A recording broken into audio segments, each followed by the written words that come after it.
Mesdames et messieurs, fidèles téléspectateurs, les amis de Weti International, Tokuta na bino lisusu na émission Oyo les amis de Weti à la Katia à Bruxelles. Vous avez mon bino moko. Nous la place Flagey. Vraiment il fait beau. Bato baza libana babimi boyebi kaka soki mo ebimi. Bato baza libana pour la recépler la bana vous avez mon à place Oyo place Flagey. Comme ils ont vraiment aménagé et comme ils vont bien pour la se retrouver ensemble. C'est aussi un lieu où surtout pour ni lelo. Pour recevoir Babi Balukuna, Boyebi Babi Balukuna, Azali coordinateur général, il y a Force Combat Intelligent à Nakatia, il y a Belgique, Trosoana et Lelo, parce que Boyebi, Magamba sur les alliés belé, actualité en Boganabiso également, Magamba Combat à Nakatia Belgique. D'abord, Mbote Babi Balukuna. Mbote Ndeko Alimia Mongala. Bonne santé. Santé là très bien, Nangolo Nzambé, et voilà, on est là. Tozali wana batnyoso bazali malamu avocat diable peut azali malamu Cyprien Weti Babi d'abord c'est vrai émission à Souka tout ça là na yo on parlera sur l'élection au sein donc il y a Force de Combat Intelligent parce que vous allez coordonnateur général vous avez élu pour un an il fallait qu'on remette un mandat na yo pour une belle élection mais jusqu'à aujourd'hui apparemment vous allez hors mandat vous allez continuer quand on est président Sénat Congo. Donc, comme président à vie, coordonnateur général à vie, l'élection FCI. Merci pour le Moutunawana. Babi Azali Kengote, Babi Azali Kimbutate, Aza, gouverneur, na bao baza na Congo te ba dépassa mandat. Ngai, na remetaki déjà mandat na ngai, ezalaki peka na micro na yo na yaka ko annoncer yango que depuis mai, Babi Balukuna Azali normalement coordinateur général sortant. Nasi Natiaki en place au Tobengi commission électorale et puis commission électorale Ndeza Kosala Moussala y a côté la biso un calendrier électoral notamment avec une loi électorale donc règlement et à élection wana donc bah les alliés beaucoup plus na quand wana y a commission électorale et nous gérons les affaires courantes et puis très bien Ganaza très à l'aise parce que j'ai été Babi Balukuna avant la coordination générale. Tu as été Babi Balukuna, ça veut dire quoi? J'étais moi. Oui. Les gens me suivaient. Je venais toujours parler pour le pays, pour la population, sans même que dans la coordinateur général. Oui. J'avais postulé au Congo sans être coordinateur général. J'étais déjà Babi Balukuna avant même de beaucoup m'engager dans le combat. Yozoye Batuzaki, ma confrère Namusala Oya. Sango. Voilà, dans le sens où on est dans le lobby. Donc je suis très à l'aise et je serai toujours très à l'aise si demain ou après-demain, les membres de la force du combat intelligent décident autrement. Donc, quelque part, on va se préparer psychologiquement dans le mandat, c'est-à-dire le pouvoir, c'est un peu ça. Très à l'aise. Tout ce qui m'intéresse le plus, c'est Bitumba sur le terrain. Effectivement, Bitumba sur le terrain également annoncé qu'il retourne au Congo 2014 au Congo pour que nous menions combat intelligent sur place. Mais on a toujours apparemment on a annoncé bilogo, on a réalisé en côté, mais la prochaine retour aux à niveau. Premièrement, Tolobaki année 2014, tout ça, oui, mais dans le mois de juillet déjà là. Si, il reste encore 6 mois pour année ici, là, 5 ou 6 mois à peu près. Mais la grande contrainte au Tozana Yango pour Ozonga Isaïli Kambwa passeport Nangai, Mokil Mumbeyebi, Tina Congo, Napoto, na monde entier, Bayebi vraiment que Ndekona Bango, Moussali Nabango, Babi Balukuna, Uto Nazalek Obunda Bitumba ya élection ya 2011 pour na Koko Misa Mokonzi Nabiso Papa Tshisekedi à la tête du pays et puis Koko Mangai Moko député national pour na kolobe la population Bandawana ba o bazako kamba Congo nanko ba préféra ki pe ba botolangai passeport nanko ce qui fait que ndeko na bango ndeko na bino babi balukuna nazali sans passeport document de voyage ezalité banda nazako belela bazong selangai document de voyage nangai o ezali droit pour ce ko kanisi malamu passeport congolais c'est le passeport le plus parmi les passeports les plus chers du monde. Le dernier passeport que j'ai eu, j'ai dû débourser plus de $250 sur place na Kinshasa pour être un passeport wana. Avant yango, ba melaka biso ba passeport mo yaka ba beza semi bio. To sombi yango même pas un an, ezanango valable. Ba ye ko la biso ba passeport o ya suka. To sombi lisusu. sans compter que passeport nanga ya liboso ezaka nous valable. Donc j'ai facilement en l'espace de 5 ans ou 3 ans même, na sombi 3 passeports. Le tout dernier de babotola, vraiment naza ko senga na bato baza na mboka na biso lokola bakambi, bazongi cela ngai en tant que simple citoyen passeport. Élection peut ici et les cas, ba perda yango Tshisekedi a gagné, ba tricha na bango, ba préféra batikala au pouvoir, là n'est plus un problème, la vie doit continuer. Je continue à être citoyen congolais et je dois être dans mes droits. C'est le passeport qui me bloque pour la zone en mboka na biso. En fait, si vous avez un passeport, il faut quand même remettre au passeport. Est-ce que ça lui demande un passeport? Non, non, ça n'est parce que l'ambassade n'est pas mova sakani. Nako kotate. Donc, Momo va pas azali représentant na bango. Ceux qui a occupé koluka moyen, il y a faire parvenir un autre document de voyage. En tout cas, na ozala toujours prêt à kokende na Congo pour citoyenneté et sengelier sale makuna na mboka na biso auprès de la population. Mais ceux qui peuvent zongi cité na ozala contraint, il y a koluka banzela mususu. Maintenant lieu par exemple, tu as les aux ambassades. Voilà, donc na lingi na ontotika na légalité, na zo bunana pour na droit na ngai. Mon passeport, c'est mon droit le plus civique possible. Effectivement, mais c'est vrai, peut-être se poser quand même beaucoup de questions. Je pense que la question la fois passée dans tout mais ils ont concentré toujours aux zones à Congo. Pour quelles raisons en tant que combattant? Parce que les combattants na Congo, ils ont marché, vous avez beaucoup plus de liberté. Il y a que Lamboka que sur place. C'est vrai que les combattants sont sur place. Mais il y a des modèles, il y a des combattants. Comment est-ce que on maintenant sur place dans le Congo? Mais pourquoi est-ce que c'est en tête vraiment? Il y a que Zonga Lamboka. Et puis pour on retourne au Congo, est-ce que les alliés ont approbation? Il y a des membres de FCI ou bien alors ils ont qui babi balukuna. C'est-à-dire que Zonga n'a yomoko. Et puis retour ils ont engagé yomoko. Non, premièrement, na bande na souka place au soukeli, biso na combat intelligent, tous à la bureau politique. Il y a des questions qui arrivent qu'on discute préalablement na niveau ya ba organe na biso ba instance na biso likolo. Donc on a eu à discuter avec les amis. C'est vrai que c'est une proposition émanant de nous, mais que les amis ont avalisé. De vous, ça veut dire de nous? Ngai, bien sûr, je n'étais pas à soutenir ça. Il y a eu au moins 3-4 personnes qui avaient aussi vu juste qu'il faut vraiment qu'on ait un Congo pour Moussala Mounena Osa et Zalikuna. Le projet a été accepté. C'est comme ça qu'en 2014 ici, au Yaka conférence de presse, le 11 janvier, Ndeto Anonsaki. D'abord, il y a eu beaucoup de discussions. Et après, projet les Kaki. Quant à l'introduction à la question, pourquoi nous sommes obligés de Congo? Mais nous avons fait une réflexion, mon frère, en peu de temps. Force ya Kabila, Tilelo Kanambe, Ezali Nini, au moins Ezali Minduki, Ezambongo ya l'État, Ezali Ndenge Akanga, institution à l'État à sa guise. Biso to bundani ndenge nyos pona contraindre yatika ba otozo benga imperium azotika te parce que amoni que force na yango wana il n'est pas populaire, il est impopulaire, il n'est pas aimé, force na ezalika biloko wana.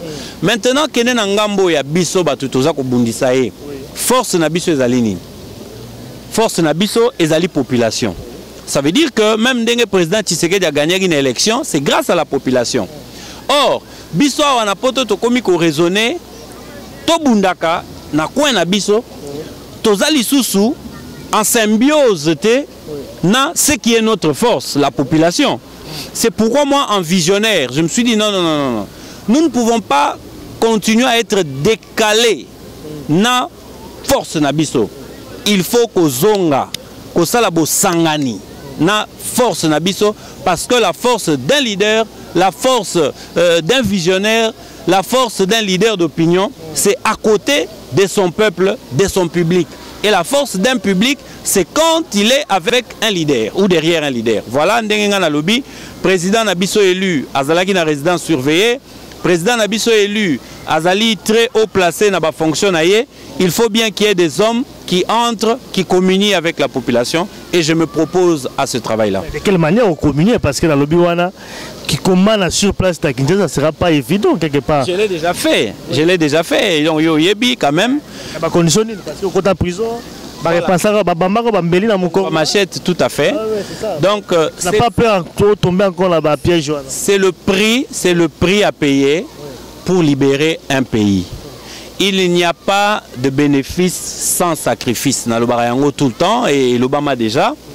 On ne sait pas avoir un intérêt sans investissement, sans risque.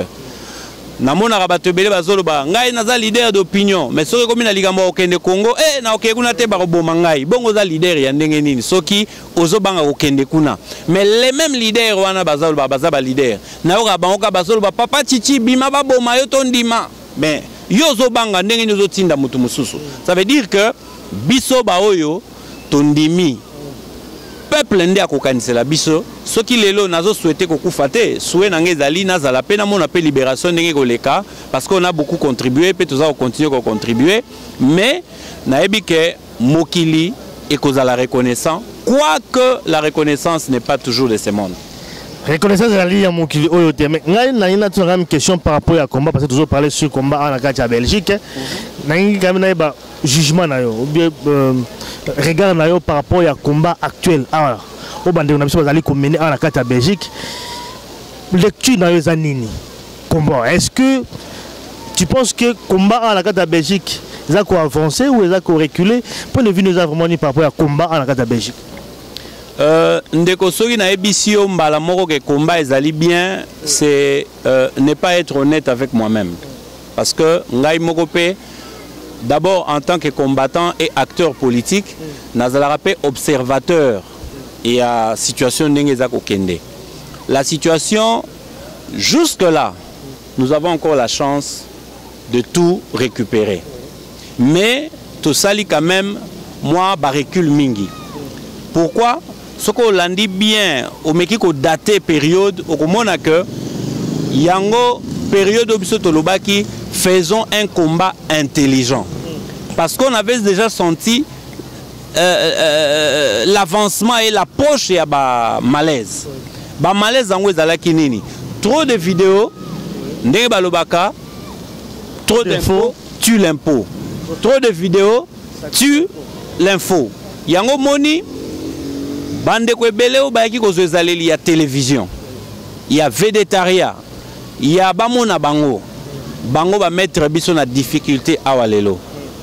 Le combat a produit beaucoup de journalistes, même ba leader musu ba ba journaliste ba pesa biso ba information na YouTube, ba De Gaulle, ba général De Gaulle ozomona.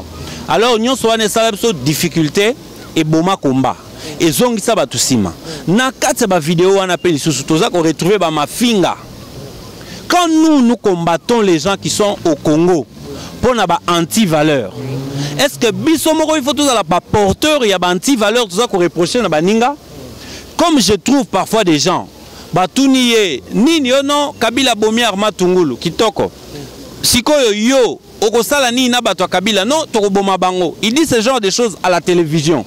Est-ce que ça pour bima danger pour balela yo ou bien pour ba observateur ba lo ba kenon Kabila zo boma bino pe bolobi boko boma donc bino na Kabila ndenge moko okuta combattant mususu avant di boye yo nani una mwasa Kabila nzoto na basi ebemba mama na yo mais tango yo lobi ndenge wana na munoko no susu yo lobi na kombo abana fumu kimbango ba boma ba femme violée mais contradiction il y a idéologie.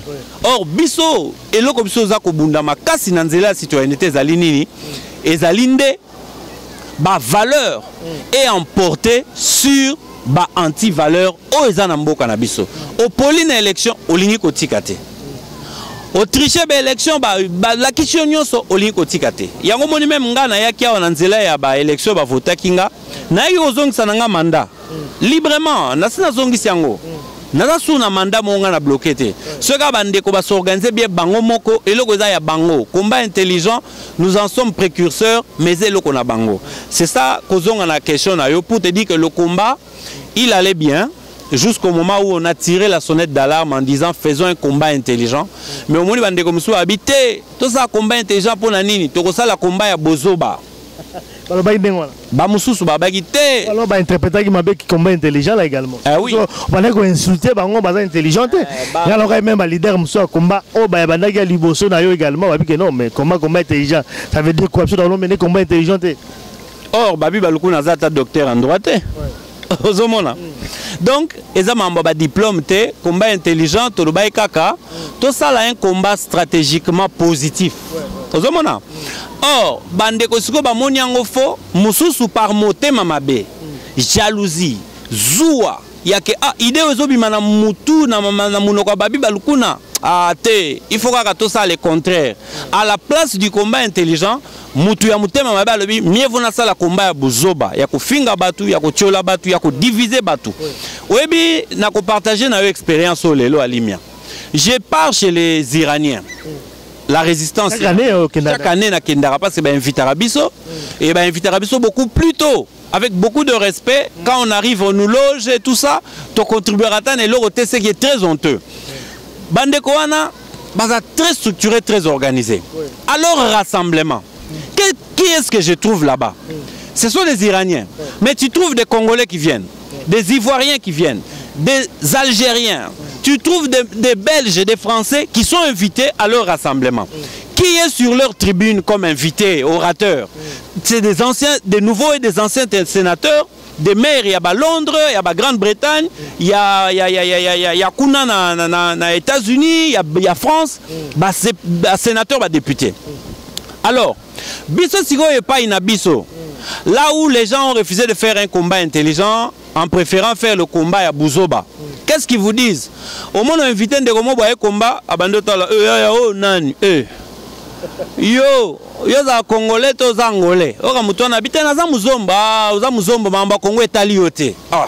Mais yo lobi makambo Congo etali ndeko wana muzombo te. Or il a vécu avec les Congolais pendant des années. Ba Brazzavillois bakota makambo na biso te. Ba oyo tout bakota makambo na biso te. Mindele père moko yo bino mindele.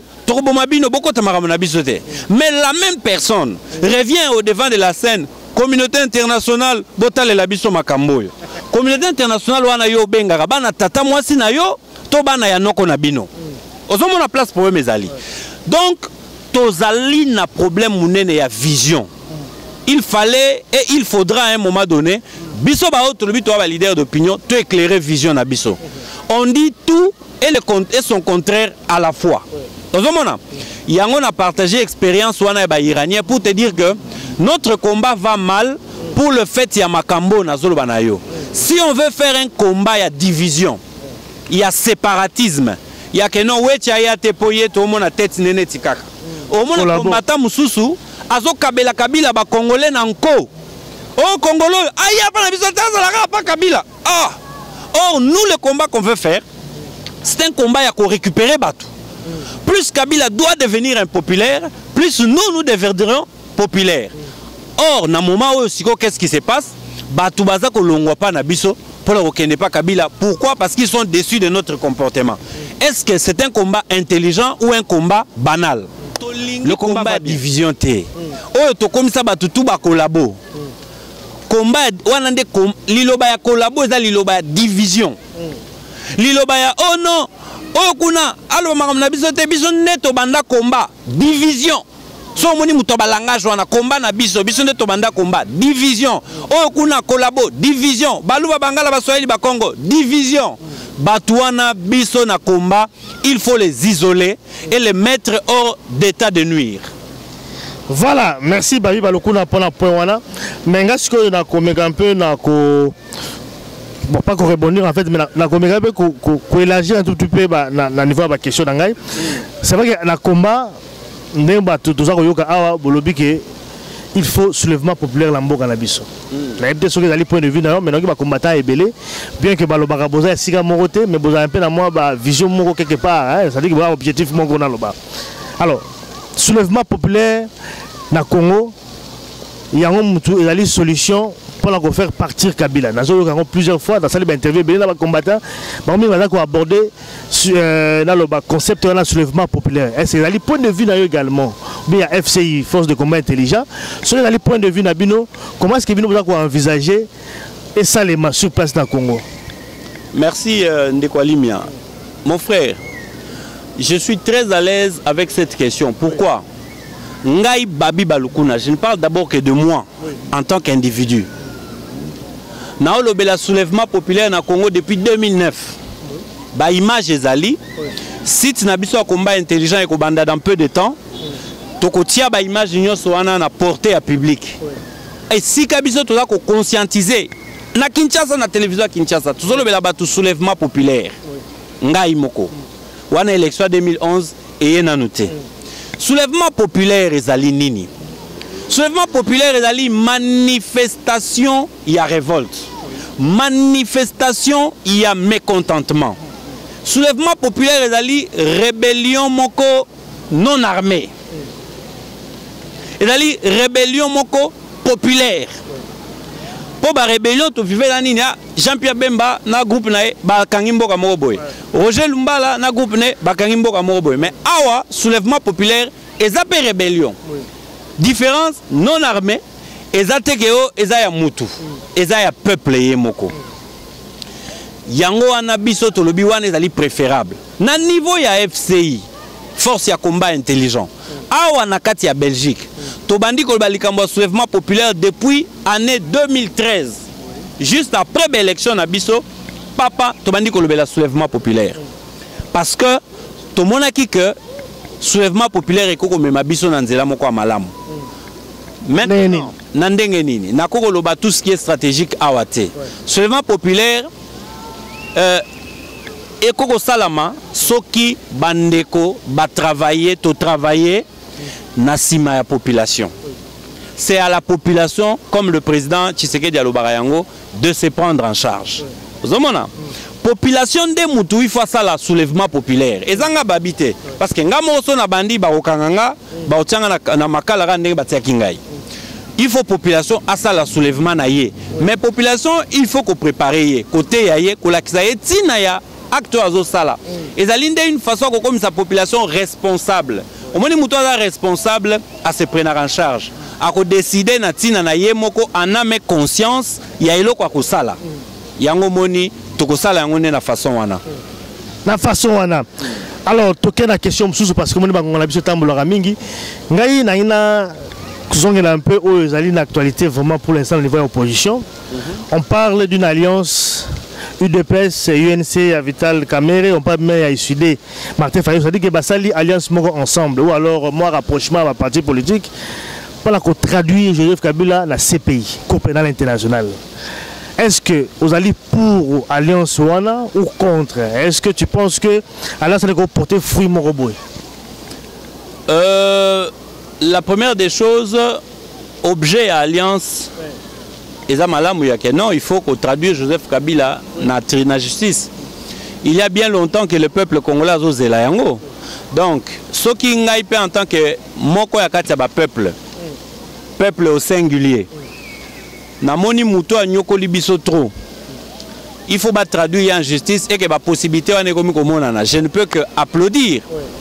Maintenant, les termes et alliance, parce que je n'ai pas vu le document. Pas de termes, peut-être alliance, rapprochement. Enfin, on parler dans mon terme, on ensemble. Il y a toujours un terme. Parce que s'associer quand même, se mettre d'accord pour quelques points. Donc, c'est comme si je quelque part. Je crois que l'union a toujours fait la force. Oui. Ce qui est allé dans le sens, il y a union. L'union fait toujours la force. De ce côté-là, ça dépend de l'ending, mais l'union peut toujours faire la force. Mais ce que pour la barre, Bazali contre un tout petit peu parce que rapprochement entre UDPS et UNC, parce qu'il y a un et ça là débat et puis ils ont choqué, je crois que soit dans la point pour juger comme UDPS s'associer dans la partie notamment UNC à Vital Kamere au Bazali considéré comme un infiltré dans la opposition étranger est-ce que vous avez ce point de vue non?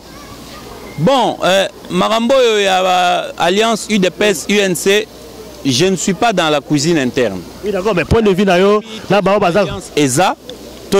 Pas de rapprochement tout simplement parce que le fait que Bazar va s'associer, Batoumi Bazo Linga Ngote, à la Katia Komba, à la Katia Poto, yo oza komona ondeni parce que baza ko traiter Vital Kamerhe étranger infiltré muto Kabila aye pas bepsa combat ba besoin opposition. Mon frère, ngai makambu ya Vital Kamerhe nalinga koloba yango te. Pourquoi nalinga koloba yango te? Parce que namona na Kivu soki Kamerhe akekuna ba Congolais mo baza una bazo betele maboko. Est-ce qu'on sait me démontrer que Batouana tout ba Congolais te ba Rwandais? Tant que Batouana ba Congolais, il faut qu'on travaille qu'est-ce qui pousse ces gens à applaudir pour Vital Kamerhe, à le soutenir. Et là, tokoki siko ko banda ko juger malamu mutoyo. Mais rien n'empêche que toyokaka toujours que nationalité à Vital Kamerhe na ba origine na ezali douteuse.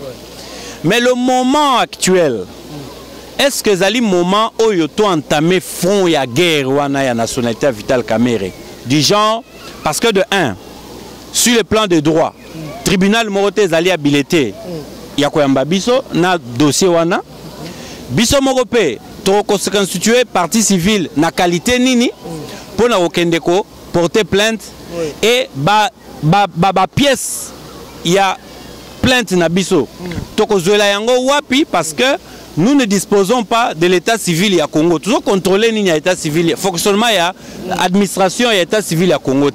Donc, tu vois, bandegeni potozo acte de naissance à Kamerhe. Donc tout ça, ce sont des guerres qu'il ne faut pas anticiper. L'état des droits au tozako bundela mon frère. Et kozongi sa makamunanzela. Parce que dans tous les procès qu'on va, on n'est toujours pas certain de les gagner. Ozomona. Tant que Moussou, bino boko se retrouver bosali, baye ko bimisa ba document bo comme obligé de dédommager mutu. Alors en ce moment-là, biso le rôle à tozana ko contrôler situation ya mboka na biso te o tozo bundela. Ceux qui tozana la possibilité de bundisa Vital Kamerhe en tant qu'adversaire politique. Il y a beaucoup de moyens. Il a été président de l'Assemblée nationale. Il a été ministre de la communication et des informations. Il a été secrétaire général du premier parti au pouvoir. Donc, il y a beaucoup de gaffes au parti wana, ba ministère, ba parlement wana commettre pendant que lui était à la tête. Oh tokoki ko attaquer. Donc ceux qui ngana lo bana combat awa, il y a des combattants qui ouvrent des fronts, beaucoup de fronts à la fois. Yo fongoli front 20. Moyen nanu ya front moko ozana yango te. Car ba moyen ya ba front 20 ndeko koka. On a d'abord une lutte. Tout si sa lutte wana, au lieu de banda ko fongola sous ba lutte ya ba identité ba tout maintenant, to kokate to récupérer na mboka, to ko landela makambo ba origine. Ngai balobaki awa pa ya bande ko moko mal intentionné, makambo yo yebi. D'origine érythréenne. Babi baloko na oti kota ba Érythrée, papa na ota. Ça a été des malades mentaux. Ça a été des malades mentaux. Maintenant, ceux qui yo oye na mutulwa babi oyo papa ebani mama ebani quartier ebani ekolo ebani bisika ebani yo ye olobi ke babi aza ekolo yo zolo bawana siko ozo ya kosenga na babi andima ya Kamerhe za solo ozomona or babi akoka ondima ya Kamerhe ke eza ya solo soki bolongoli babuzoba ya kobanda kobamba mutu nyonso ba nationalité lukuta ozomona donc restons encore sur Kabila on peut ajouter Kamerhe mais moment à ça la procès wana ekoya. C'est pas le moment. Pour terminer, bayi baloko na pato silisa, pango on a vu sur ezako kene mpepe koda suka. Ngala ngam na zo point de vue par rapport à l'élection 2016 parce que to yebi kam su bazo linga ngote, avant élection, il faut d'abord les étrangers balonga mboka na biso. Point de vue parce que to yebi ko zala ki candidat en 2011, ozo kene Congo et ozo rappelé aux candidats 2016. Yo babi na yebi onengo zalaka. Mais est-ce que pour l'élection en 2016, la condition haute, c'est-à-dire que le président Asseni, Malou, calendrier électoral jusqu'à aujourd'hui, il a publié le calendrier complété. Est-ce que pour la condition actuelle, il y a pour l'élection 2016? Pour ou contre, ce n'est pas un acquis. Les acquis ou les préalables, pardon, les préalables ou les prérequis. Oui. Ezali, il faut tout bundela. Modification à la constitution. Il faut que bundana nous pour constitution ils la réviser. Il faut que bundana nous pour na seni ils la na ba membre moko ya sérieux. Il faut que bunda préalable en fait pour la... Voilà, il faut que bunda pour la population azala préparer pour affronter une élection après élection moko frauduleuse ya makasi. Donc ba préalable ezali. Parce que quoi que je suis pour, je suis contre, ça n'a pas de sens. Mais je ne suis pas pour bateau bazako lubake il faut to tika matolo bela mambo élection te poto zela nini oyo bango ba proposaka poto zela nini départ étranger bango ba départ ya ba étranger ngo ba négocier yango wapi comment et où le pays est occupé pas d'élection pas de pays le pays est occupé namona ba de Gaulle mususu bazako sala la comparaison entre occupation mboka na biso na occupation ya France s'il vous plaît. Tant que France est occupé, Twitter est raté, Facebook est raté, YouTube est raté. Tant que France est occupé, hein? Et zala kindenge biso toza lelote. Occupation oezako sala manambo kanabiso, nous le savons très bien que c'est une occupation maquillée. Maquillée, ça veut dire? Maquillée, ça veut dire que dans cette occupation-là, on a pris les Congolais qu'ils ont mis au devant. Bazana simana bango bazako agir. Batie biso na division les collabos en fait parce que la phase également ba collabo bazalaka ba collabo batie biso na division na ba collabo wana biso na ba collabo wana symbiose ezalité. Or na tango ya ba de Gaulle les de Gaulle avaient des gens sur le terrain. Vous comprenez? Awa boye bato babima ba de Gaulle na combat na biso na résistance na biso na mona ka preuve que baza pena batu na kati ya Congo. Parce qu'ils ne sont pas capables d'agir sur le terrain. Deuxièmement, tant qu'on va faire débarquement, l'anniversaire débarquement, on voit toujours que Obama, Batabamboga Mususu, Baye, Baoba assista qu'à France pour se libérer. Baoba Bimi De Gaulle Nabiso Wanaratia Kumba. Quels sont leurs rapports avec les États voisins ou les États amis ya Congo? Diplomatie à Pamba Tozako peine pour la force sur le plan diplomatique. Mais vous voulez faire une comparaison entre la résistance et la France ou à l'époque la résistance Nabiso. Je n'ai jamais été d'accord. Po Mindu qui a Pamba Tozana Yangote. Vous comprenez? Donc, awa, Makambouya élection, je suis un démocrate, je resterai un démocrate. Les élections au Congo nous ont amené beaucoup de victoires qui se sont engrangées du côté Yakumba Nabiso. Ba victoire en Ouezalinine. Namon a rappelé ba résistant oh non, bon toucher constitution article 220, bon constitution Oyozo Lobela. Et où tu wapi, où tu na San City, et où tu na Mindu Kite, et où tu na San City, et pas Yabatu non armé, na bao bazagi armé. Bon, les lobbies nous armés.